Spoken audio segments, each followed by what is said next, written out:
educação. Bom dia, boa tarde, boa noite, dependendo de quando você estiver vendo esse episódio. E em segundo lugar, bem-vindo ao canal Preso na Língua para uns 5 minutinhos de morato, dando continuidade hoje a uma reflexão que eu comecei um vídeo atrás e depois vou dar mais uma continuidade, porque é uma reflexão longa, para não fazer com que os 5 minutinhos virem 35 minutinhos.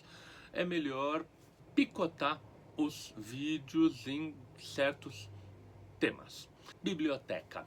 Eu já tinha falado na última ocasião em que eu tive que aqui eu tenho uma biblioteca, eu gosto de livros, eu não vou tirar um livro porque eu trago um novo, como é a recomendação da Marie Kondo.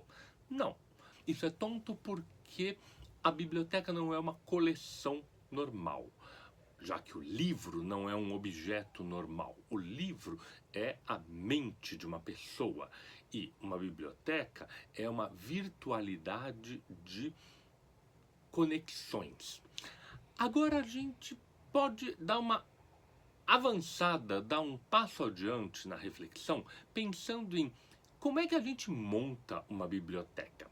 Porque as bibliotecas, já que elas são então conjuntos de conexões, elas têm possibilidades diferentes. E como que a gente estabelece as possibilidades que constituem a nossa biblioteca? São os modos mais variados. Claro que às vezes existem as intenções objetivas, porque uma pessoa que trabalha com determinado assunto vai precisar, sim, juntar a maior parte dos livros relativos a esse determinado assunto. Tem um depoimento interessante do Antônio Cândido de que ele tinha visitado o Otto Maria Carpo no momento em que o Carpo estava escrevendo a história da civilização ocidental. E ele se espantou porque a biblioteca do Carpo nesse momento só tinha enciclopédias.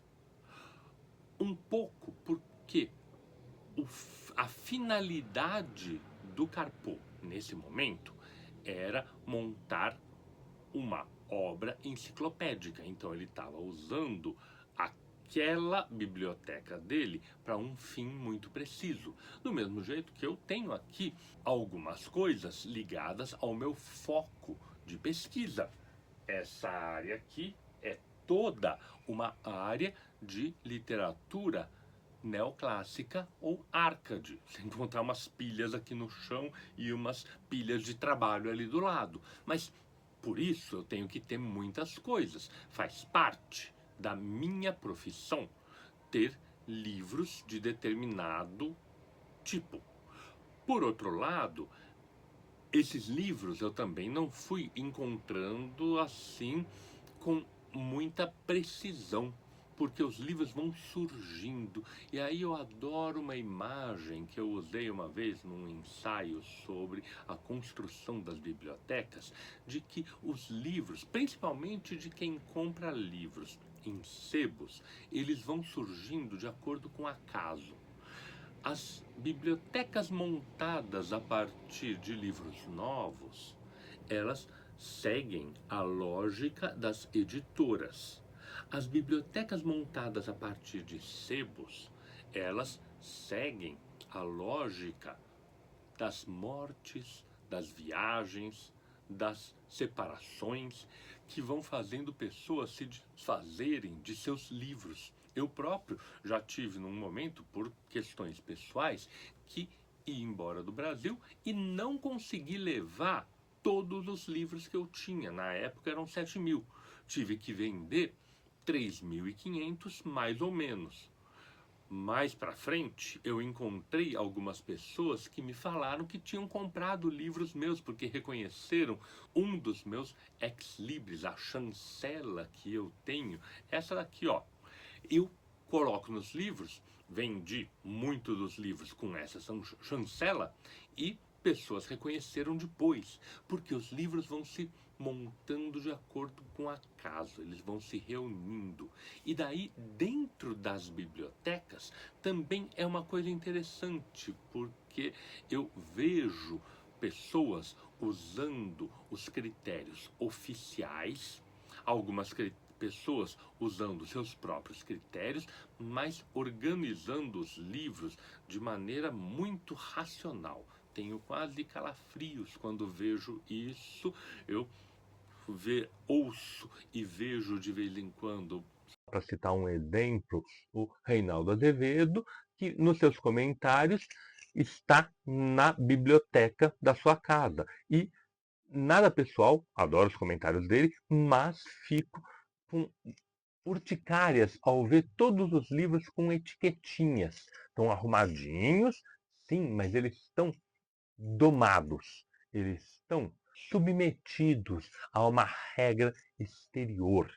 E aí eu lembro muito da biblioteca proposta pelo Aby Warburg, que ainda existe hoje na Inglaterra. O Aby Warburg era um historiador da arte, herdeiro de um grande banco de Hamburgo, e que, numa altura, desistiu da herança dele para poder estudar o que ele queria. Deu a parte dele, do banco, para os irmãos e ficou com o compromisso de receber uma mesada e poder comprar os livros que ele quisesse. Aí ele montou uma biblioteca monumental, que na época da guerra, porque os nazistas obviamente não gostavam de bibliotecas que não fossem do jeito deles, o Instituto Warburg teve que ir embora de Hamburgo e foi para a Inglaterra, onde figuras fantásticas como Ernest Cassirer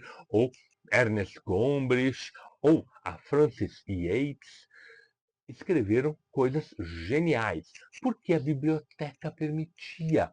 Era uma biblioteca que não seguia o sistema de classificação internacional, muito conhecido meu por ser frequentador de bibliotecas, mas a biblioteca Warburg tinha uma outra ideia, que era juntar livros por afinidades. E aí é que eu acho uma das coisas fantásticas sobre bibliotecas. Elas evidenciam, as bibliotecas pessoais principalmente, afinidades. Elas evidenciam o acaso, mas também evidenciam os gostos, as escolhas e as seleções que as pessoas fazem, porque sim, o acaso coloca a gente diante de alguns livros, mas as escolhas e, claro, o orçamento fazem com que a gente compre ou não compre esses livros, e daí eles fazem parte de um conjunto e começam a se ressignificar e formar teias de conhecimentos. Isso eu acho absolutamente fascinante a respeito das bibliotecas pessoais e é uma das coisas que mais me entusiasma a respeito desse tema.